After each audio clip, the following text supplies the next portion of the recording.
இவ்வளவு ஏன் நம்ம எல்லாரையும் கொல்றதுக்கு அந்த பொம்மி எவ்வளவு ட்ரை பண்ணா, அது எல்லாத்துல இருந்தும் தப்பிச்சு இப்படி கெத்தா நின்னு பேசிட்டு இருக்கோமே, அதுவே பெரிய சாதனை தானே. ஆமாக்கா, உங்களால மட்டும் எப்படிக்கா கெட்டதுலயே நல்லதை பார்க்க முடியுது? அப்படிதான் பார்க்கணும் தம்பி. இப்ப கூட கீழே தர்ஷினி விஷயத்த எல்லாரும் பேசுறாங்கல்ல, ஆனா நீங்க கெட்டவர்னு சாமியாடி சொன்னாங்கல்ல, அத பத்தி யாருமே பேசல பாத்தீங்களா? ஐயோ அக்கா, என்னக்கா என் சைடு திரும்பிட்டீங்க? நானே தலைக்கு மேல கத்தி தொங்கிக்கிட்டு இருக்கிற மாதிரி இருக்கேன். யோ மாமா, எதுக்கு எடுத்தாலும் முதல்ல இப்படி பயந்து சாகாதையா, கொஞ்சம் தைரியமா இரு. நீ வேறடா, எங்க சத்ருவோமோன்னு தான்டா பயமா இருக்கு. ஐயோ போதும் போதும், எப்ப பார்த்தாலும் சாவ பத்தி பேசிட்டுங்க. அத்த மாதிரி பாசிட்டிவா பேசலாம் ஒண்ணு கத்துக்காதீங்க. எங்க பாசிட்டிவா பேசுறது, ஏதாவது நடக்கவே தானே தோணுது. எப்போடா பொம்மி வந்து நம்மள கொல்ல போறாளோன்னு இருக்கு. இத பாருங்க தம்பி, நான் இருக்கிற வரைக்கும் எதுவும் ஆகாது.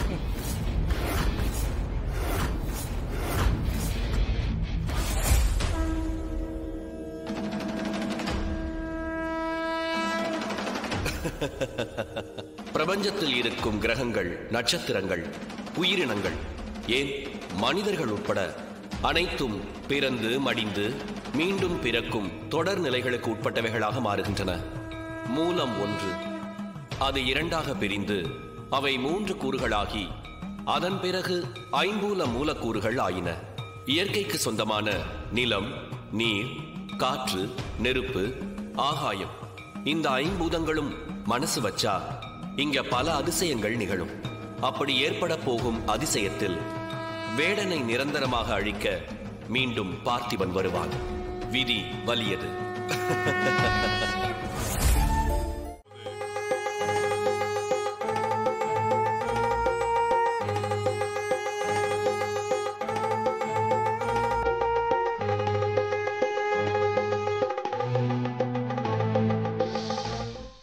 அக்கா, நீ எங்கக்கா இருக்க?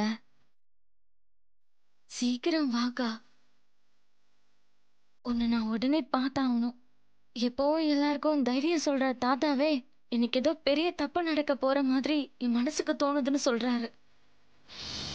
இன்னைக்கு ராத்திரி படுத்தா நாளைக்கு பொழுது எப்படி விடியுமோ, என்ன பிரச்சனை வருமோன்னு நினைச்சுக்கிட்டே படுக்க வேண்டியதாகுது. ஒவ்வொரு நாளையும் ஒரு யுகமா கடக்கிற மாதிரி இருக்குக்கா. எப்பவுமே அடுத்து என்ன நடக்க போதோன்னு பயத்திலேயே காலத்தை ஓட்ட வேண்டியதா இருக்கு. இந்த வீட்டுல இருக்கிற எல்லாரும் நல்லா இருக்கணும், அதான் எனக்கு வேணும். இப்போதைக்கு தீர்த்த யாத்திரை போன பாட்டிய பத்தி எந்த தகவலும் வீட்டுக்கு வரல. இந்த வீட்டுக்கு வந்த வேதநாயகம் தாத்தா, பார்வதி பாட்டி சொல்லாம கொல்லாம லெட்டர் எழுதி வச்சுட்டு போயிட்டாங்க. கோவில வந்து அருள்வாக்கு சொன்ன சாமியார் அம்மா என் வயிற்றுக்குள்ள இருக்கிற குழந்தை பிறந்து அதுக்கு 6 நாளைக்குள்ள பெரிய கண்டு இருக்குன்னு சொல்லுது. அதுல குழந்தை சிக்கிடுச்சுன்னா இந்த குழந்தையோட அப்பா உசுருக்கு ஆபத்து வரும்னு சொன்னதுல இருந்து என்னால ஒரு நிமிஷம் கூட நிம்மதியாவே இருக்க முடியலக்கா. நீ எங்கக்கா இருக்க? என் முன்னால வாக்கா, உன்னை நான் இப்பவே பார்க்கணும். வாக்கா, வாக்கா.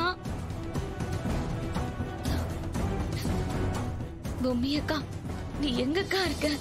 வாக்கா.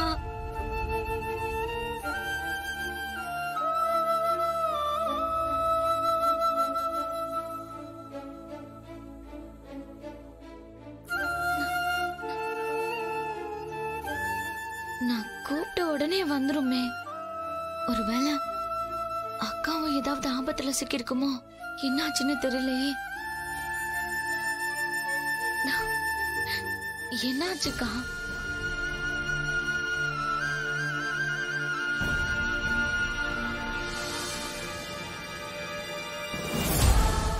ராணி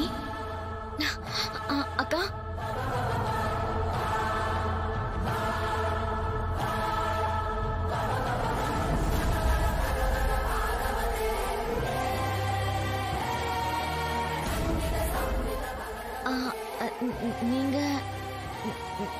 நீங்க சம்யுக்தா தானே? 1000 வருஷங்களுக்கு முன்னாடியும் சரி இப்பவும் சரி பார்த்திபனோட காதலியா இருக்கிற சம்யுக்தா நான் தான். அண்ணா நான் நான் பூமி அக்காவை தானே கூப்பிட்டேன். அக்கா வராம அவனாண்டையும் நம்ம இறக்கத்தை எதிர்பார்க்க முடியாது. நீங்க சொல்லாம இருக்கிறத பார்த்தா இங்க எல்லாரையும் விட மூணாவதாகிறவங்க தான் ராட்சசங்களா இருப்பாங்க போலகுது. அது யாருன்னு தயவு செஞ்சு சொல்லுங்க. பொம்மையை கொன்னவங்க தான் உன் குழந்தையும் கொல்ல பாக்குறாங்க ராணி. அந்த மூணாவது எதிரி அவங்க தான். பொம்மி அக்காவை கொன்னவங்க யாருன்னு உங்களுக்கு தெரியுமா? சொல்லுங்க, அவங்க யாருன்னு உங்களுக்கு தெரியுமா? தெரியும்னா தயவு செஞ்சு அவங்க யாருன்னு சொல்லுங்க. இப்படி அவங்கள ஈவரைக்கும் இல்லாம கொன்னவங்கள நான் ஏன் கையாலேயே கொல்லணும் ராணி? அதுக்காக மட்டும்தான் நான் காத்து நிக்கிறேன். அதனால எனக்கு என்ன ஆனாலும் சரி. வயிற்று புள்ளக்காரியா இருந்த பொம்மி அக்காவையே அவங்க ஈவரைக்கும் இல்லாம கொன்னு இருக்காங்கன்னா நாளா ஏமாத்திரம். தயவு செஞ்சு நீங்களாவது யாருன்னு சொல்லுங்க. என் குழந்தைய காப்பாத்துறதுக்காவது சொல்லுங்க ராணி.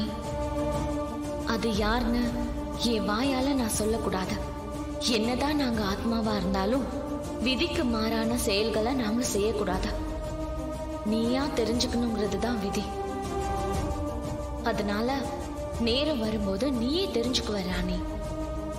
பனி மண்டலத்துக்குள்ள இருக்கிற வேடன் அதுல இருந்து வெளியே வராம இருக்க பொம்மி அங்க அரண்மனையில காவலுக்கு இருக்கா.